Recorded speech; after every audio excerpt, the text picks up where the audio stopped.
if you're working with a traditional publisher, right, which is not a good idea, and I'll talk about more of that in a moment, right? But if you're working with a traditional publisher who's going to take usually about 90% of your royalties, where most people will make about $1, maybe a teeny bit more on their book, you have to sell almost 100,000 books to make $100,000, right? And think of the time, the money, the energy, the effort, and then is somebody going to read it? Is somebody going to take action? Right? There's so many other factors in the mix. So for me, I say, how many books do you have to sell to make $100,000? For me, the answer is 0. You are now listening to the podcast where authors inspire listeners to become authors, the Going North Podcast. I'm your host, certified self-leadership trainer, best-selling author, and book enthusiast Dom Brightman. And you're going to be listening to a different author that will inspire you to join the business of immortality, known as authorship. Now let the fun begin.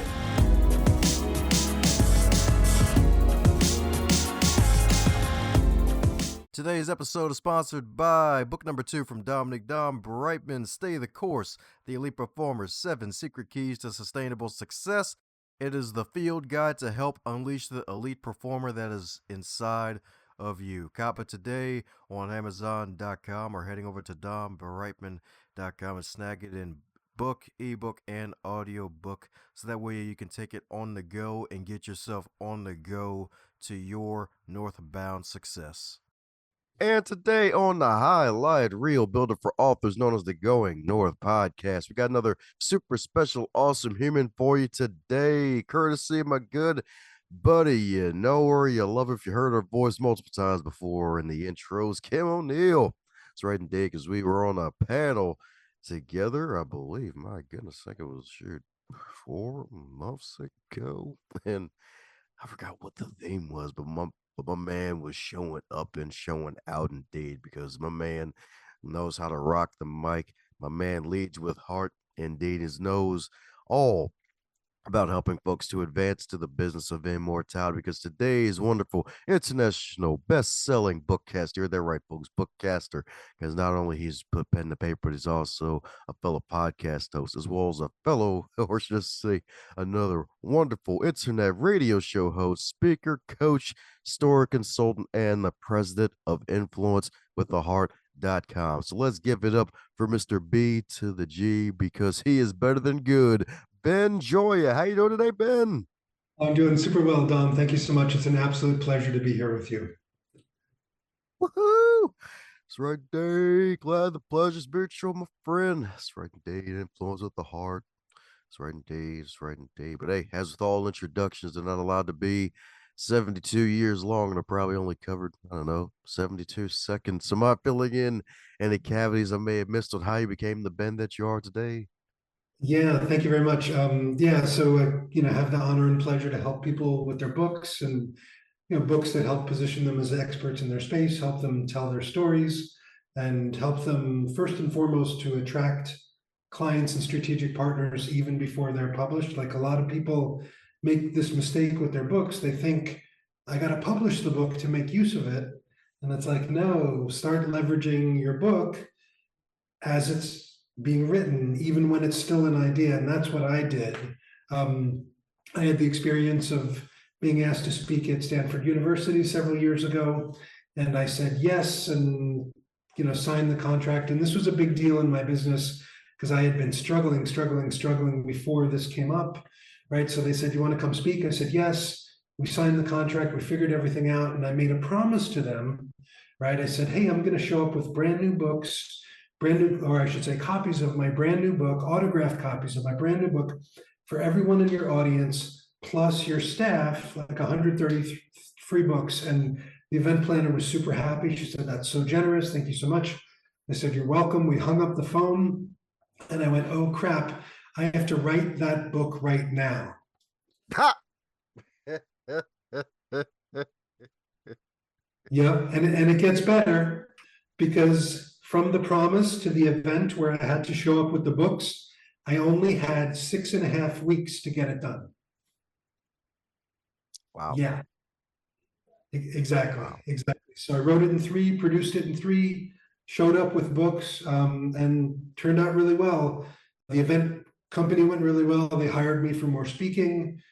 The audience really loved my stuff. They brought me to Sydney, Australia next year, the following year to come speak at their headquarters. So that was super cool.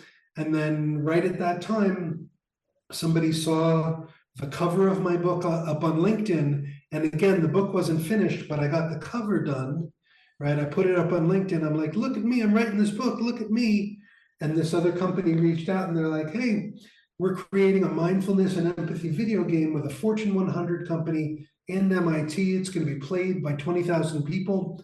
Do you want to write the curriculum? And I went, of course I want to write the curriculum. And those two circumstances, those two outcomes, right? Those two ways that I leveraged the book, that was the basis for what I have turned into my own business, which is called Influence with a Heart, as you said, Dom. Yeah, that's what I'm talking about. These I'm talking about indeed. And that's freaking amazing too. It's like it because I've heard that a couple times after talking with so many different authors, especially entrepreneurial authors who have the business first and then they publish the book to boost their business. And it's just amazing how that can really work. And that's really sometimes what we really need is put a fire under our own butts for once and really get ourselves going and producing. Because saying, hey, what if I'm not, what was it, at 500 attendees for that first conference? Yeah, I think about 130.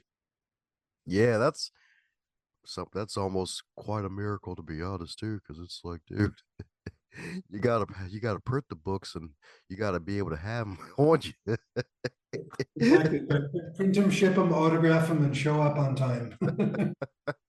So it's like, oh god dang, if the printer's busted, they take too long. Yeah, you're not kidding. I got expedited everything on that project. It's like just bring them, bring them, bring them. And the beautiful thing about it is this was even before AI. Right? Yep. Yeah, yeah. No, I had done something smart as far as getting the book done. I had written a book already, so this book that I wrote in about 3 weeks, it was my second book, right? I had written a book already called Marketing with a Heart, about 2 or 3, maybe actually 4 years before that. So when this chance came up to do this second book, I was like, oh my God, how do I do this? And I was like, wait a minute. And I took my book file, my first book file, and I duplicated it, right? And I deleted out most of the stuff. I kept a couple of things because they were still relevant. And I said, okay, like I know, like here's the layout, here's where everything needs to go, right? I just need to get stuff now into the spaces, right? So it wasn't like, having to figure out the logistics and all of that kind of, extra psychic and psychological energy. It was just like, okay, find stuff that will fit in this spot.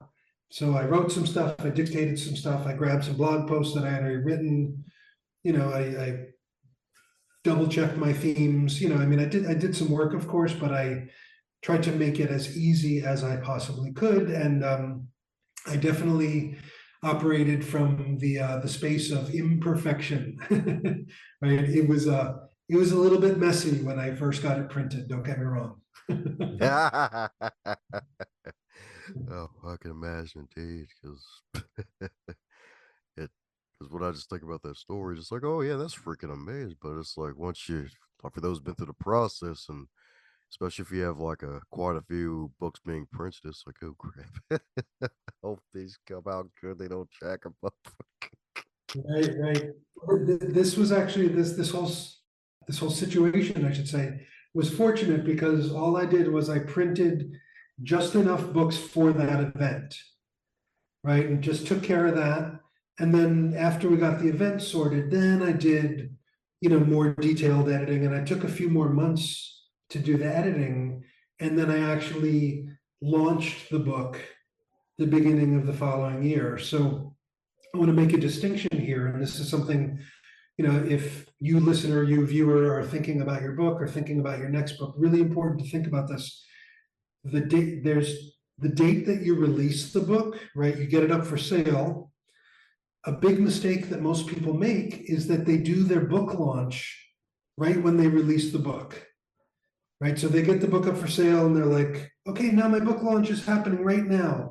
And for me, I say do it completely differently. And this is something I teach my clients, right? And this is why, my clients are able to get 5-figure speaking gigs and 6-figure consulting, is because I have them release the book first, and then I have them do the book launch something like 2 or 3 or 4 or 6 months after the release, Hmm. right? Because they can use the book that they've released that's available to develop relationships. They can send autographed hard copy versions to their ideal clients, right? They can get a bunch of people on their launch team. They can create content, right? They can get together their whole bestseller launch plan and do that in this magical gap between the release and the launch, because you try to do it all at once and it's like you're missing an opportunity. And I don't know about you, but when I got my book done, I was exhausted. Right? I needed a nap. I needed like 5 naps a day. Oh, I hear you. I hear you so much. I understand what you mean. My second book, it was just like that. I was like, oh, I was so happy. I was about to launch it. It was about to be released until my friend called me out. I was like, "Hey, so what's your plan for marketing this thing, buddy?" It's like, "Oh crap, I forgot I have to market this darn thing." I thought I was done finally after these 2 years. It was supposed to be done a year ago. It's not over yet, though. Yeah, it's not. It's such an interesting thing, and Dom, I appreciate you saying that. It's because like, getting the book done and getting it released, is a huge accomplishment, right? But you've not gotten to the top of the mountain, like you've gotten to a plateau, right? And Mhm. it's like, okay, take a breath, and then now the next phase of the journey begins, and it's really a marathon, not a sprint, with our books. Heck yeah, indeed. Heck yeah, indeed. And you're so right too, because I forgot to mention this probably before I pressed the record button, but my man Ben is doing some great work. As one of our past guests, Anne Marie Schroeder, was actually a guest on the show, and she was actually one of your clients. So yeah, my man's the real deal. Yeah, I didn't realize Anne Marie was on your show. Yeah, Anne Marie did something real cool. She wrote her book with me, and she did an amazing book. She does consulting around diversity, equity, inclusion, right? And somebody at Google found her book and invited her to speak and paid her to speak, right? She didn't even know the person, and they found her book and invited her in. So, if you're watching right now, if you're listening right now, all things are possible, right? And books are so powerful because of the relationships they can help you cultivate, which turn into all sorts of opportunities, speaking, clients, workshops, right? The book sales most of the time are not how we make the biggest impact. It's not how we make our income, right? I'm not saying that book sales aren't important, and book sales are lovely. I would love more people to buy my books. And I Dom, I give my authors, often my clients, a math quiz, right? And I'm going to give you the math quiz right now. So, how many books do you think you have to sell to make $100,000? Oh God, and that there's a lot that goes into that too, because it depends on the size of the book, how much it costs to print the book. But if it's shoot, if I make $3 per book, that's a lot. Hello, hello. I got a, you know what? I do have a calculator. It'll take all day for that one. Yeah, well, let me give you the quick and dirty answer, the good, quick and dirty answer, right? So, if you're working with a traditional publisher, right, which is not a good idea, and I'll talk about more of that in a moment, right? But if you're working with a traditional publisher who's going to take usually about 90% of your royalties, where most people will make about a buck, maybe a teeny bit more on their book, you have to sell almost 100,000 books to make $100,000, right? And think of the time, the money, the energy, the effort, and then is somebody going to read it? Is somebody going to take action? right? There's so many other factors in the mix. So for me, I say, how many books do you have to sell to make 100,000 bucks? For me, the answer is zero. Because if you get your book done and get it into the hands of 1 to 10 to 20 to 50 people who can hire you, consult with you, right, have you come speak, you can get to that 100,000 bucks much faster, much more easily, literally by just sharing your book with people and developing relationships with them. I like that math. Yeah. So true indeed. So true indeed. That's right indeed. That's right indeed. Those six figures folks looking for. That's right indeed. No, he didn't even have to slip anything. Yeah, He had to put in some work, but you had to slip anything. exactly, exactly. Yeah, makes life a lot easier. That's what I'm talking about indeed. That's what I'm talking about indeed. So my goodness, since you have so much experience in this field, especially with methods like those, like my goodness, like what's your writing process looking like these days now with AI involved? Like, do you use AI with your writing to assist you to keep you, I guess, on the cutting edge in a way, as some would say, or you're like, nah, forget that darn AI. I'm gonna use old school brain. My brain's the best computer, the original computer. Yep, yep, yeah, the OG computer. Yeah. Yeah, no, I thank you for asking. That's a really important question.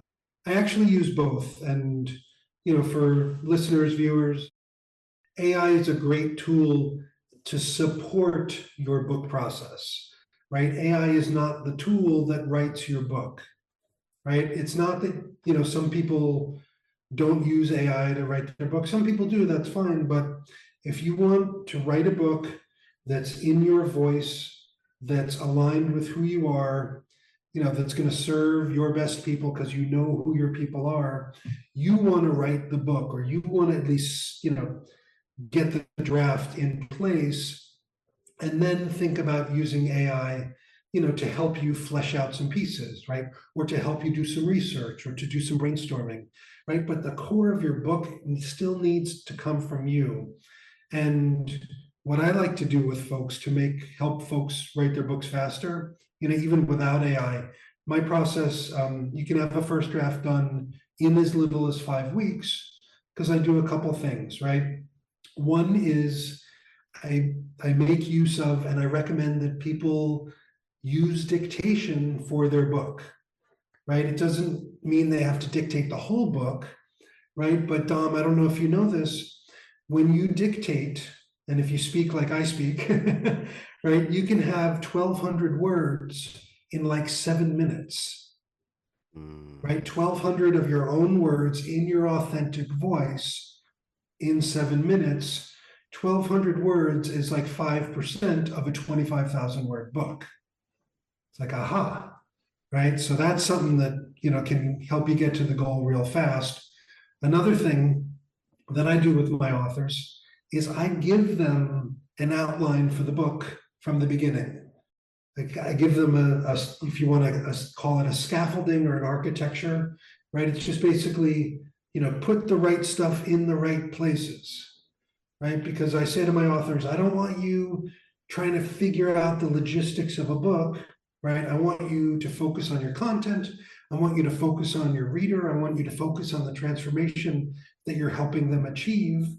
And then I want you to put that content in the right places so it's going to serve the reader in the best way.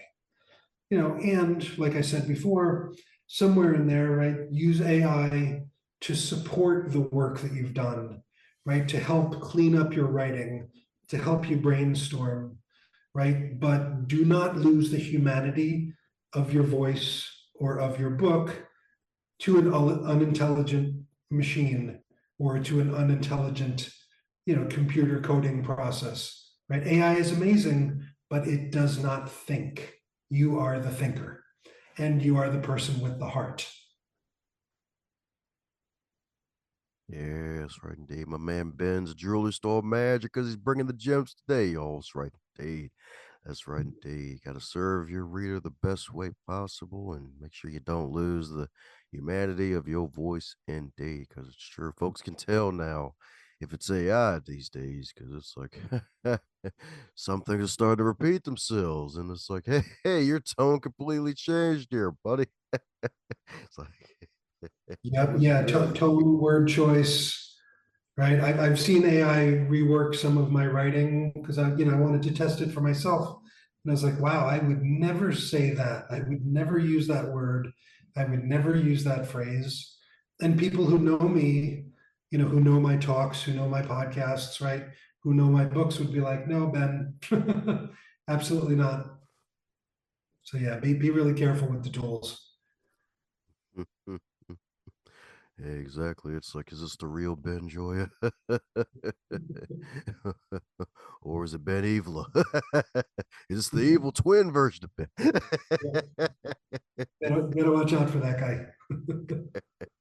That's right, indeed. I heard he's got secret sugar cookies to buy off random folks who have too many questions and to draw them to the dark side. Watch out. So, my goodness, man. So, influence with the heart. So, what inspired the name of that? I guess basically your business and your company, my man, because that's freaking news. Because a lot of folks will be like, man, like influence with the heart. Like, what the heck does that even mean? Does that even go together with business? Yeah, thank you, thank you. So let me answer this kind of out of order. So influence of the heart totally goes with business, right? The most successful businesses are the ones that keep humanity in the mix, right? Mm. Straight business works better with heart, right? Everything works better with heart. Like, don't ever forget that. And then my own experience is that, I always wanted to help people as much as I could through the work that I was doing. And I had an 8-year magazine career back in the day when I used to live in New York, right? Modern Bride, Condé Nast Traveler. I actually helped launch the AARP magazine, the membership magazine. And, that magazine, for example, AARP is a nonprofit, right? It does help people. And, I wanted to be more in direct service. Like I really wanted to feel it. So I went and started working with a nonprofit, the ALS Association, right? Lou Gehrig's disease. And that was powerful work, but I still wanted to do something that really, was mine. Like I wanted to make my thing. And somewhere in the middle of that whole adventure, I went to India, right? I went to India 2 times. And the first time I was there for 2 months and I was on a hike. And within 72 hours, I almost died, or at least faced death like 4 times. My bus almost going off a cliff. Then I was running from a wildfire, and then I was encountering a poisonous snake, right? And then I was encountering a mountain lion. Oh my So gosh. yeah, yeah. So I was very happy to have survived that first and foremost. And I came back and I was like, okay, now I really want to help people, right? Because I, just like galvanized my purpose. So thinking of how to do that, right? And then I went back to India a couple years later because somewhere in the middle of all of that too, I hit rock bottom after having done a whole bunch of drugs for about 15 years, right? So I used to party, right? All sorts of white things, white powders, white pills. And it's a little tricky because I had really good jobs, right? So I was like, oh, there's no problem Mm. here, right? It's just Friday night, that kind of thing. And that catches up to you sooner or later. So when I hit rock bottom, I went back to India. I don't know why, but it just, something said, go back to India. And I was on another hike. There's a theme here. I was on another hike and I did not have good hiking boots when I showed up to India on the second time, and because I was all on drugs, right? So I didn't think about the boots. I show up, I can't get new boots because nobody in the northern part of India has a size 13 American shoe, right? I'm a big dude. So I'm like, oh my God, what do I do? So I go to a cobbler, I ask him to fix it. He fixes it, but the fixing makes for two little lumps in my shoes that make two really big blisters on my Achilles tendons right at the beginning of a 9-day hike, right? So I'm hiking through the Himalayas, 6 to 8 hours a day. Every other day, we're going from 12,000 feet to 16,000 feet. Every other day doing that. Every single step, right, is ow, ow, ow. And not only does it hurt in my feet, but I'm so pissed off at myself. I'm so angry and I'm so judgmental of myself. How could you be such an idiot? Why did you do that? You're so stupid, right? All of that, just adding all of this suffering on top of this pain. And then I get to day 6 of this hike, right? And I'm looking up at the mountains because we're at 12,000 feet, but there's still 28,000 foot peaks because it's the Himalayas. And I'm like, wow, everything's so beautiful. Why is everything so beautiful? I'm not on drugs. Why is everything so beautiful? And all of a sudden I went, oh my God, for the last 6 days, because of every single painful step, I have been forced to be in the present moment for the first time in my life. And I went, oh, this is what they're talking about, of why the present moment is so powerful and so transformative, right? So that was the first realization. And then the second realization from that hike came 12 years later, because sometimes it takes a little while. And I realized the difference between pain and suffering, right? Like pain is something that's part of our lives, it's part of our experience. Physical pain, mental pain, emotional pain, spiritual pain, it's part of being human. Suffering is optional, right? Suffering's all that crap we add on to it, the worry, anxiety, the fear, the judgment, the shame, the da. And I realized that, people don't have to suffer, right? Like that's what the Buddha taught, right? There's a way out of suffering. And I figured out that for myself. I started meditating. And then a bunch of years later, when I started doing the book stuff, I realized people don't have to suffer with their books either. And so I teach them how to separate that pain and suffering in the book writing process. That's what I'm talking about, indeed. I'm talking about, indeed. I didn't even know it was 2 separate trips because I remember the 4 brushes with death. Heard about that. I was gonna ask you about that, but I didn't know that the hiking with the jacked up boots was a separate case. So my man didn't get enough the first time. He had to go back and get another hit of that good old near death experience and pain. I'm a little bit stubborn, if you can't tell. That's what I'm talking about, indeed. That's what I'm talking about, indeed. Man, that's freaking huge. So glad you're still here. Glad you made it out of all of that, because I probably would have been pissed. I've been like, yeah, I don't think I'm coming back here after the first time. Like, a mountain lion, a freaking snake. Like, nah, I think I'm good, fam. Nope, nope. People are probably cool, but nope, nope, nope, nope. Not doing it again.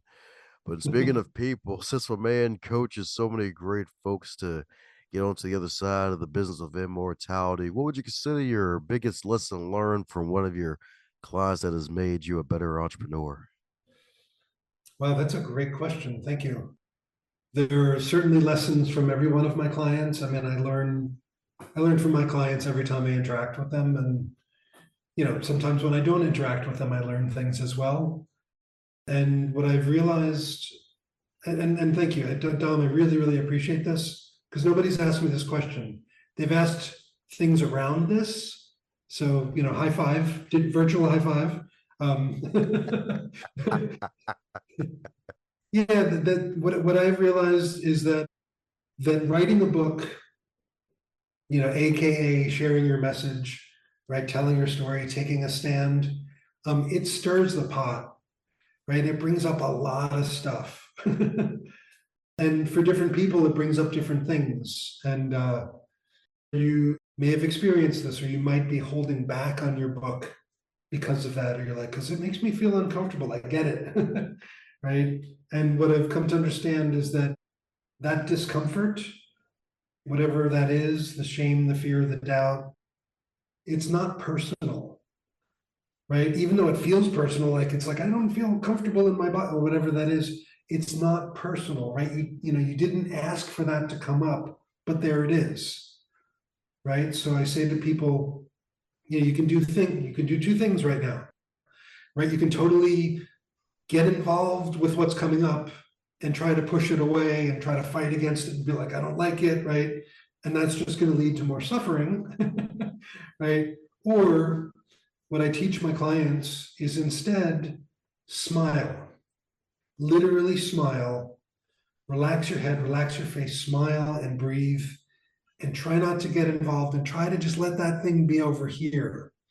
You know, whether it's a feeling, a thought, a story, anger, doubt, whatever that is, because I've seen this come up so many different ways, manifest in so many different ways, and it comes down to the same thing, right? It's just that, there's this impersonal stuff that, maybe we know why it comes up, maybe we don't know why it comes up. It doesn't matter. We didn't ask for it. It's not ours. So let's not get involved with it. Instead, let's just write the freaking book. That's right, People indeed. need what you got. People are waiting for you right now. That's what I try to remind people. It's so important to write your book or to do your podcast or to do a TV talk show or create that presentation or whatever it is. Take the shot. Right? I used to be a hospice volunteer many years ago. Sit with people who are dying, right? And the worst thing is to have regrets. And I've seen some people who had some significant regrets at the end of their lives. And we don't know, I don't know if I'm going to make it till tomorrow. I mean, I think I will, but there's no guarantee. Right, Dom, I think you'll make it to tomorrow. There's no guarantee. Right. So now is the time to live, and now is the time to take our shot. And especially, in this world, in this day and age where things are crazy, let me say, to say the least, things Oh, yeah. are going off in all sorts of not good ways, right? Like, we need you, I need you, we all need you to take your shot and share your message and bring your voice and tell your story and be the leader who you are, even if you're just leading one person, right? Because the world needs leaders now more than ever. To that. Amen to that, indeed. Because so true indeed. That's right, indeed. And smile through it, indeed. That's right, indeed. Good old smile through it. That's right, indeed. You could even see yourself as a taco for no reason. Tacos or smiles. I like that. I'm gonna have to look into that. Nice one. So my goodness, since you've been on so many interviews on both sides of the microphone, is there a question that you wish folks would ask you more often when you're on the guest side of the game? That's another great question. Dom, you're full of them. This is great. This is great. I wish more people would ask me to help them understand how simple it is to write a book. Right? It's not always easy, right? I'm not saying that, but really how simple it is to write a book. People have all these assumptions of what it means to try to write and writer's block and what do we do about publishing and all these things, right? And if people just ask me, Ben, really, how easy is it? Or pardon me, how simple is it? Right? I would tell them it's so simple. Like, it's really, really straightforward. And then the trick is not quite the right word. The magic tool that I use, right, is I teach my authors, because these are nonfiction business books, right? Positioning somebody as an expert, helping them share their message, tell their story. I tell my authors, right, the first thing you do before you start writing the book, and even if you've already started writing, you got to do this right away at the beginning anyway, is to have conversations with your ideal clients about the book you're writing as you're writing it. Right? That expression, the horse's mouth, right? Get it from the horse's mouth. Like, if you want to know what book to write, what to talk about, what stories to share, if you want to guarantee that your book is going to work, right? Talk to your ideal clients, find out what their dreams and goals and challenges and all that stuff are, right? And then write a book that supports them and supports that. And then you know that you've written a great book that's going to be relevant to people, to the people that you serve, right? Because your book it can be one of the first steps for them to start developing a relationship with you, to start knowing and liking and trusting you, to see you as an authority, right? All those psychological factors of influence, according to Robert Cialdini, right? Really, really important stuff. And imagine getting your physical book into the hands of the people you serve, right? It's not like getting lost on their phone. It's not getting lost on their laptop. It's like sitting on their desk or it's in their bag, right? Even if they don't read it, you are still present. Even if they just look at a little bit of it, you are still present, right? And that beginning part of getting it from the horse's mouth is really a game changer for books, and not enough people do that. Heck yeah, indeed. Heck yeah, indeed. It's almost like Santa Claus. He knows when you're sleeping. He knows when you're awake. Only thing is, he won't come down your chimney and he doesn't talk. It's the magical book. Right. It'll go places where you can't go. Yeah, for real.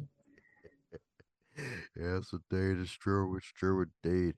Well, since you're fellow podcast host, always got to ask the obligatory podcast question. So, what would you consider your three major lessons learned from starting and running your magical podcast? Because if I'm not mistaken, you got your own and the internet radio show, right?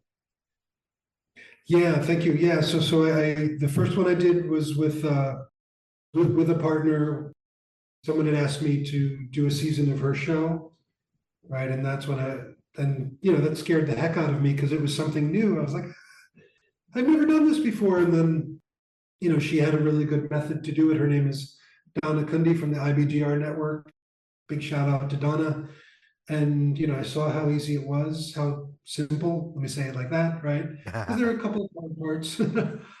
So one thing I learned was that, really important to have a plan, to have a roadmap or an outline or whatever you want to call it, right? Like, don't just talk extemporaneously because that doesn't work, right? Most of us are not capable of doing that, effectively and consistently over dozens of episodes, right? So have a roadmap, and to make sure that the roadmap takes the listener through a journey, right? Like that they start, at point A, so to speak, right? And that you help them progress along a path to achieve a certain outcome, right? Not everybody does this in their podcast. I get that, but I've found that to be, really important and effective because, I help people with books, right? For example, and it's all about the journey, for getting the book done and also for people telling their stories, offering transformation, that kind of thing. And I think the third is that if you create a podcast that supports the people that you serve, right, that's aligned with your business, right, because you've gotten an understanding of your people and you deliver great content that helps your listener, that by the time you've completed that podcast or that season of that podcast, so if you've created a good podcast, offered good content to the people that you serve, taken them from point A to point Z, or at least somewhere on that path, then you have created automatically like 80% of the content of a book. And that was one of my biggest insights, right? Create a podcast and do it the right way. You've essentially created a bunch of a book. If you create a book the right way, you've essentially created a bunch of a podcast.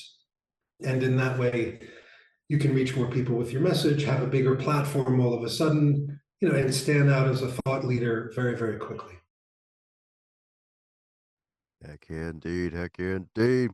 Solid tips indeed. Funny enough, I think that was actually probably the episode I listened to last night where he basically talked about, hey, internet radio, baby, like becoming an internet radio host, man. And then you do all these wonderful things and you record the episodes of the vets and you basically got 80% of a book ready to go because you got the content out there.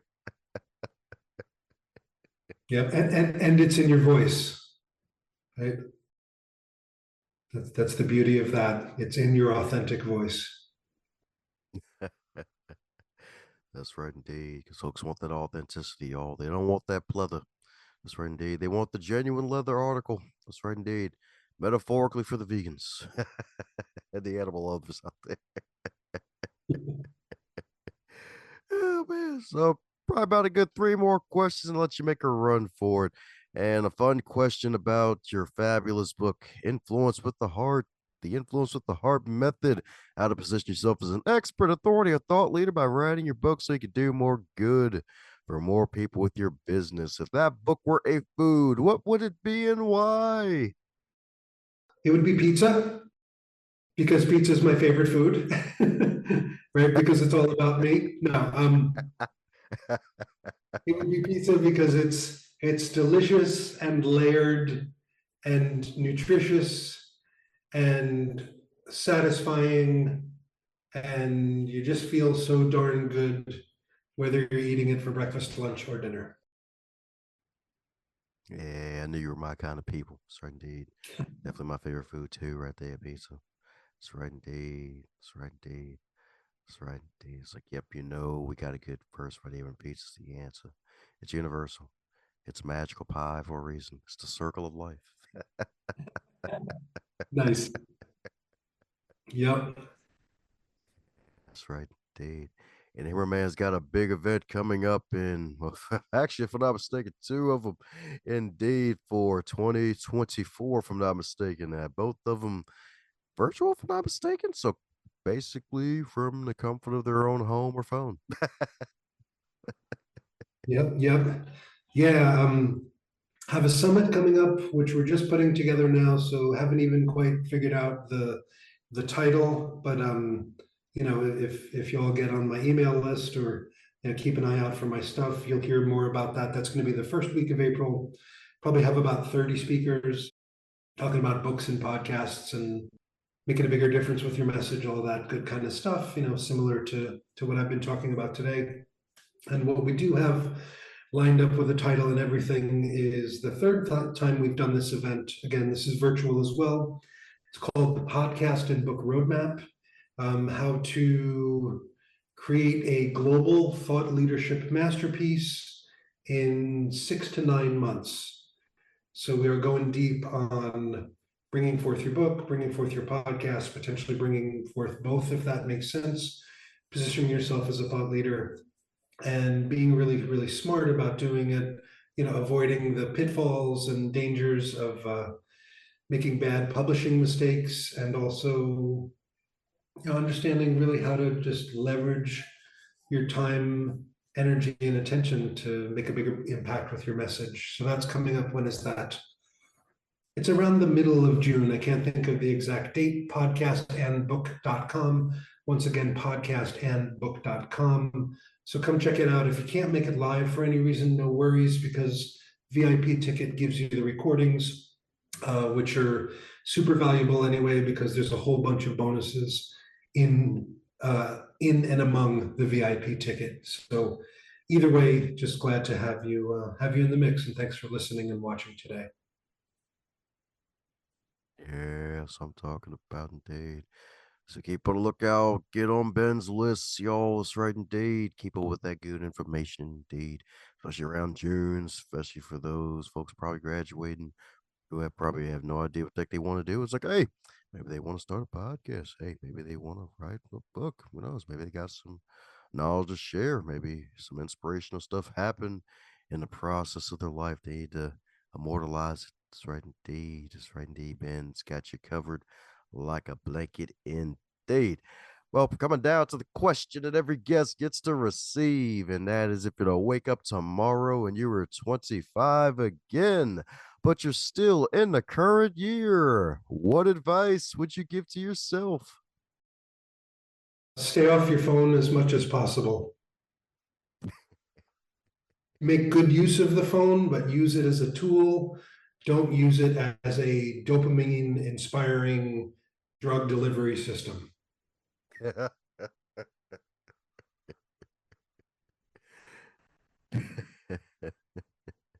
Oh man, can't use the distraction slab forever. Oh.